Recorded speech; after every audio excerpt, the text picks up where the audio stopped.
दोस्तों वीडियो है कि प्लिंथ बीम बनाते तक का खर्चा कितना आ जाता है, लेबर का खर्चा क्या रहता है, मटेरियल का खर्चा क्या रहता है और गलतियां क्या होती है प्लिंथ बीम करने में। मतलब अगर प्लिंथ बीम अच्छे से नहीं होगा ना, आपके घर में क्रैक्स रहेंगे ही रहेंगे। तो कुछ 20 बातें ऐसी भी बताने वाला हूं जो प्लिंथ बीम करते समय आपको ध्यान देनी है और टोटल खर्चा कितना आने वाला है। कॉन्ट्रैक्टर आपको बेवकूफ नहीं बना दे कि आपसे ज्यादा लेबर रेट ले ले या मटेरियल रेट ले ले या टोटल घर की कंस्ट्रक्शन का खर्चा कितना आएगा। ये वीडियो देखने के बाद कोई भी एस्टिमेट कर सकता है, क्योंकि लोग क्या करते हैं, पहले प्लिंथ बीम बना के रख देते हैं, फिर बाद में कंस्ट्रक्शन करवाते हैं। तो उससे थोड़ा आइडिया लग जाएगा कि पहले कितने पैसे चाहिए और बाद में कैसे कितने पैसे आपको चाहिए होंगे। तो शुरू करते हैं आज का वीडियो। पहले मैं खर्चा निकालना सिखा देता हूं। आपका कितना भी स्क्वायर फीट का घर है, 1000 है, 2000, 1500, कितने भी स्क्वायर फीट का आप इजीली निकाल लोगे। फिर मैं गलतियां गिनाता हूं क्या क्या ध्यान देना है।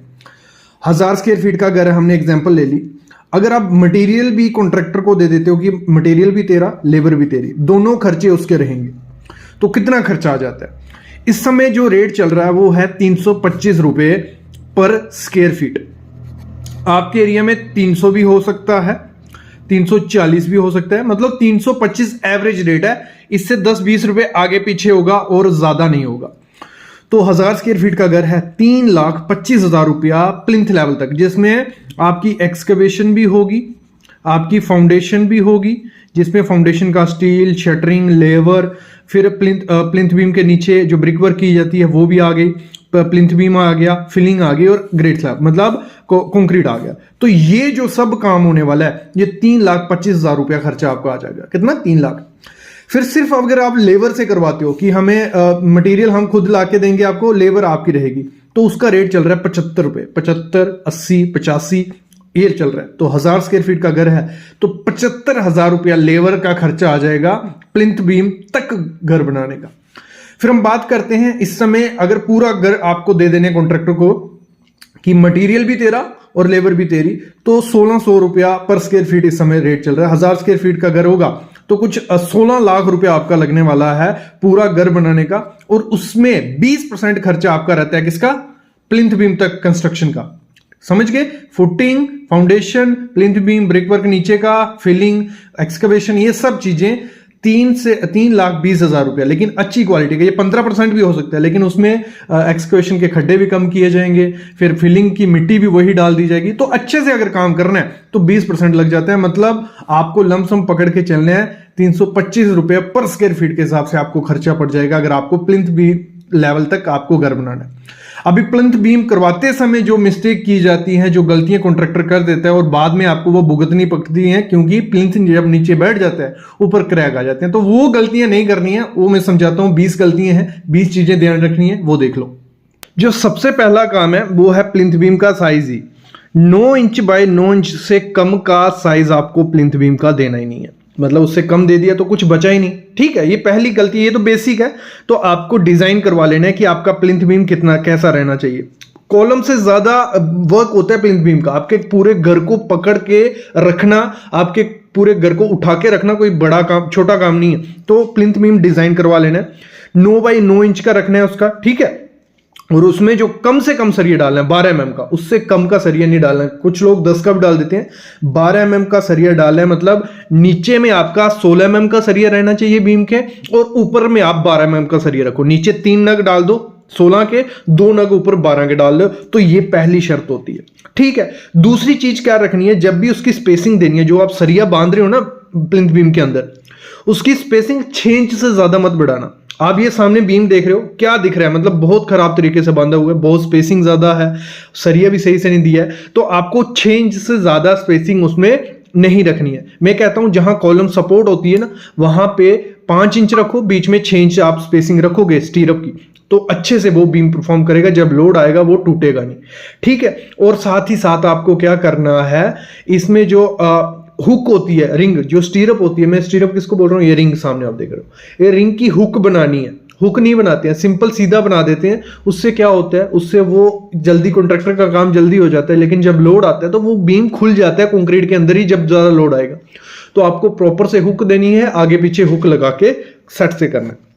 अगली चीज, जब भी कंक्रीट करना है प्लिंथ बीम का, तो M20 ग्रेड से कम नहीं करना है। मतलब 1, 1.5, 3 रेशो ये डालनी है। मैं कहूँगा M25 ही यूज़ करो, लेकिन M20 भी करते हो चलेगा, लेकिन उससे कम का ग्रेड कभी भी यूज़ मत करना, ये चीज़ याद रखना। नीचे प्लिंथ बीम के नीचे ब्रिक वर्क या प्लम कंक्रीट करना चाहिए, हाँ करना चाहिए। एक तो आपको हाइट बढ़ानी होती है, क्योंकि आपका जो रोड रहता है, जहाँ जो गली है वहां से 4 फुट तो आपका प्लिंथ बीम हाइट पे होना ही होना चाहिए। ठीक है, 4 फीट कैसे होगा, फिर तो उसके नीचे आपको इतना बड़ा प्लिंथ बीम तो दे नहीं सकते। नीचे जहाँ प्लम कंक्रीट करते हैं, प्लम कंक्रीट क्या हो गया, पत्थर और कंक्रीट को मिक्स करके किया जाता है, जैसे सामने प्रोसेस देख रहे हो इस तरीके से किया जाता है।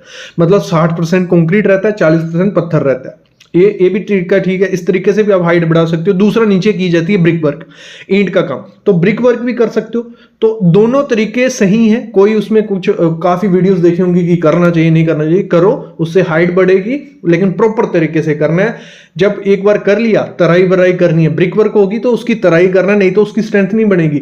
थोड़े 20-30 सालों बाद मिट्टी बन जाएगी नीचे, तो तराई कर लेना, क्यूरिंग कर लेना, वो करेंगे। फिर भी उसके ऊपर प्लिंथ बीम हमें देना होता है। ठीक है, ये चीज भी आपको ध्यान रखनी है। और साथ ही साथ जब हम प्लिंथ बीम कास्ट कर रहे होते हैं, कवर बहुत इंपॉर्टेंट चीज है। अगर मिट्टी में कवर नहीं दिए ना, तो आपका जो प्लिंथ बीम है उसकी कवर बन जाएगी। समझ रहे हो प्लिंथ कवर क्या हो गया? कवर हो गया छोटा सा, सामने आप पीस देख रहे हो, इसको क्या करना है, आपको बीम के दोनों तरफ 40-40 mm रखना है। ठीक है, कितना, 40 mm से कम मत रखो, क्योंकि जितना सरिया कंक्रीट के अंदर रहेगा उतना सुरक्षित रहेगा, सेफ रहेगा। अगर जितना बाहर रहेगा, पानी लगेगा और वो खराब हो जाएगा, और आपका बीम मतलब सरिया सर गया तो कितना देर तक बीम उठा पाएगा बाहर घर का, तो वो वहां टूट जाता है। तो आपको कवर ब्लॉक प्रोवाइड करना ही करना है।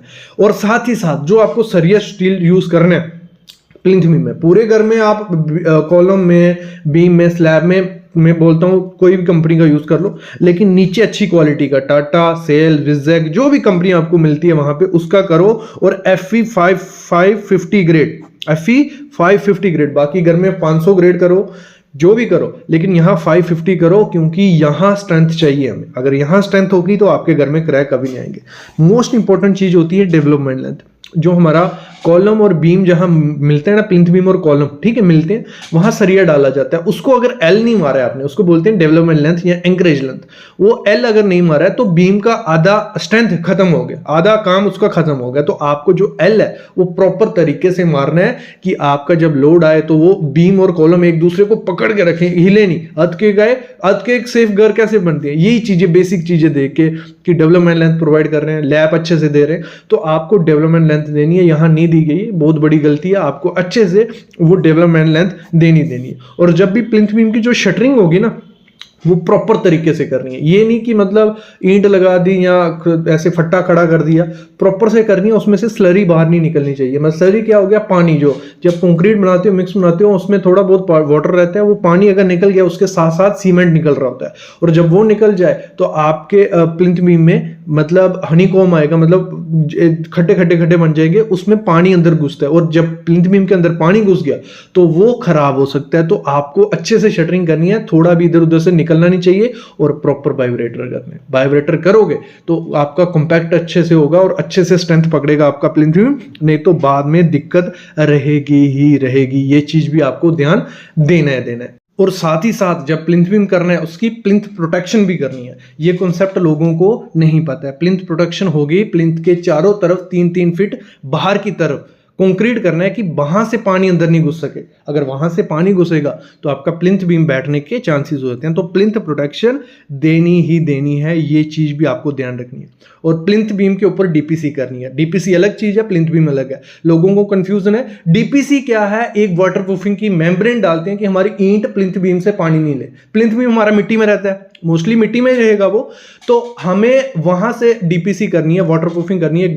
मतलब 1.5 इंच का कंक्रीट की लेयर डाली जाती है पूरे प्लिंथ बीम पे, उसके ऊपर वाटरप्रूफिंग केमिकल लगाया जाता है, उसके ऊपर ब्रिक वर्क किया जाता है कि आपका नीचे से पानी का क्या जरिया होता है, मतलब कंक्रीट भी सोखता है पानी और ब्रिक वर्क भी।